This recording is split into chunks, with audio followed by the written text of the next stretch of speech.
अरुणाचल प्रदेश भारत का वो सीमावर्ती राज्य जहां हिमालय की चोटियों के साथ साथ देश की संप्रभुता की एक बेहद महत्वपूर्ण सुरक्षा रेखा भी मौजूद है। सोशल मीडिया पर एक वीडियो वायरल हुआ। वीडियो के आधार पर दावा किया गया कि चीन अरुणाचल प्रदेश में धीरे धीरे अपनी पकड़ मजबूत कर रहा है, यानी तथाकथित स्लो एनक्रोचमेंट।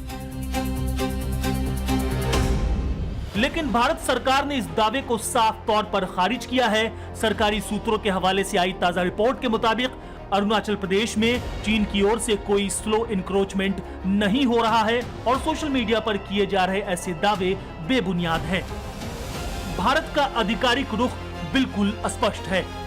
अरुणाचल प्रदेश भारत का अभिन्न और अविभाज्य हिस्सा है और चीन चाहे कितनी बार इस जमीन पर अपना दावा दोहराए, भारत के लिए अरुणाचल की संवैधानिक और प्रशासनिक स्थिति में कोई बदलाव नहीं है।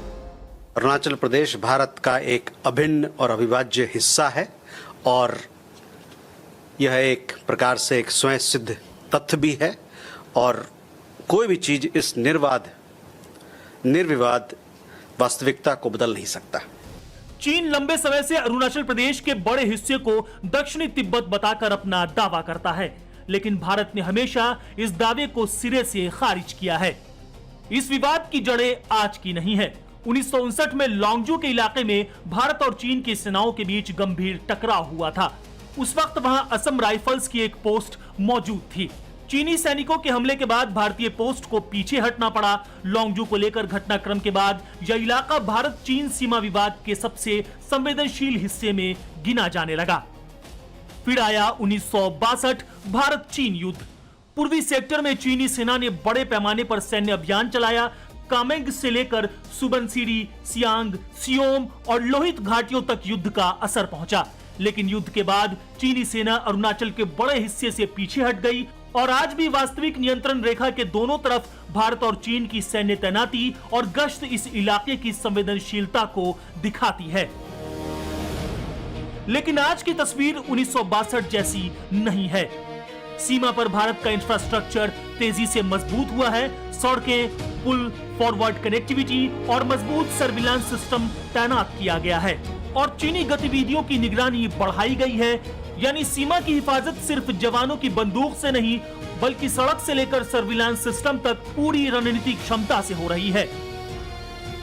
चीन की तरफ से दावे नए नहीं हैं। नाम बदलने की कोशिशें हो, नक्शों में बदलाव हो या अरुणाचल को अपना बताने की कोशिश, भारत का जवाब भी उतना ही स्पष्ट है। अरुणाचल प्रदेश भारत का था, भारत का है और भारत का ही रहेगा।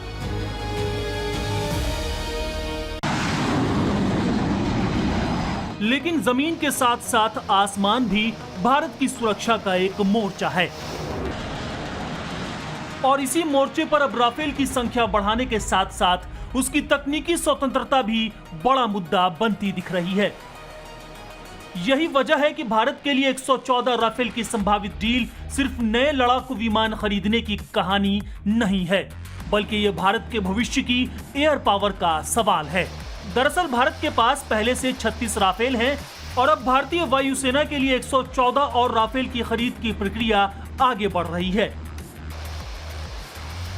मई 2026 में भारत ने राफेल के लिए लेटर ऑफ रिक्वेस्ट तैयार कर लिया था। प्रस्ताव के मुताबिक करीब 94 विमान भारत में बनाए जाने की योजना है, जबकि बाकी विमान फ्लाई अवे कंडीशन में आने हैं।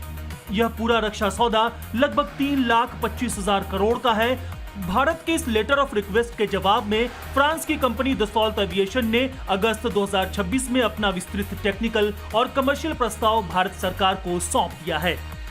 लेकिन इस बार दिल्ली सिर्फ विमान नहीं मांग रही, मुद्दा है उस विमान के अंदर मौजूद डिजिटल ताकत पर नियंत्रण का, यानी सोर्स कोड। रिपोर्ट के मुताबिक राफेल के कुछ बेहद अहम सिस्टम के सोर्स कोड और तकनीकी एक्सेस को लेकर भारत और फ्रांस के बीच पेच बना हुआ है।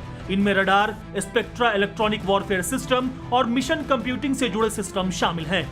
इन सिस्टम का काम सिर्फ विमान को उड़ाना नहीं, बल्कि रडार से मिलने वाली जानकारी को प्रोसेस करना है, खतरों की पहचान कर सेंसर से मिले डेटा को भी जोड़ना है और इलेक्ट्रॉनिक युद्ध के दौरान विमान की सर्वाइवेबिलिटी यानी बचे रहने की क्षमता को बढ़ाना है।